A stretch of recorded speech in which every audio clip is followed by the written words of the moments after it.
Do you think all jobs are boring အလုပ်တွေအကုန်လုံးကပြည့်ဖို့ကောင်းတယ်လို့မင်းထင်လားထင်တဲ့ကန်နောက်တစ်ခါပြန်စဉ်းစားကြည့်ပါ Look at the photos ဓာတ်ပုံတွေကိုကြည့်ပါ What do these people do ဒီလူတွေဘာတွေလုပ်နေကြလဲ Dream jobs Dream ဆိုတာကတော့စိတ်ကူးရင်အိမ်မက်ပါစိတ်ကူးရင်အလုပ်တွေ Crocodile researcher Crocodile ဆိုတာကမိချောင်းငေါ့ရှည်မျိုးကိုပြောတာပါမိချောင်းတွေကိုသူတည်တနာပြုလုပ်သူ I have a great job ကျွန်တော်မှာအရေးကြီးတဲ့အလုပ်တစ်ခုရှိတယ် I study crocodiles ကျွန်တော်ကမိချောင်းတွေကိုလေ့လာပါတယ် It's an important job ဒါကအရေးကြီးတဲ့အလုပ်တစ်ခုပါ Let me explain why ဘာကြောင့်လဲဆိုတာကျွန်တော်ကိုရှင်းပြခွင့်ပြုပါ Here in Australia we have a lot of crocodiles but sometimes the crocodiles are sick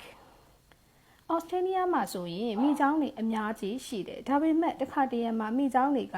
ဖျားနာနေကြတယ်နေမကောင်းမကျန်းမာကြဘူး I want to know why ဒါဘာကြောင့်လဲဆိုတာကျွန်တော်သိချင်တယ် I studied the food the crocodiles eat ကျွန်တော်ကမိချောင်းတွေဘာစားလဲဆိုတာကိုလေ့လာတယ် I also learned how fast they grow and where they live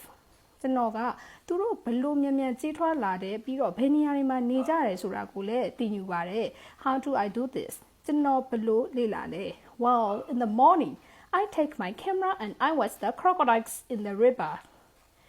ကောင်းပြီမနက်ခင်းမှာဆိုရင်ကျွန်တော်ကကင်မရာကိုယူပြီးတော့မှမြစ်ထဲကမိချောင်းတွေကိုစောင့်ကြည့်ပါတယ်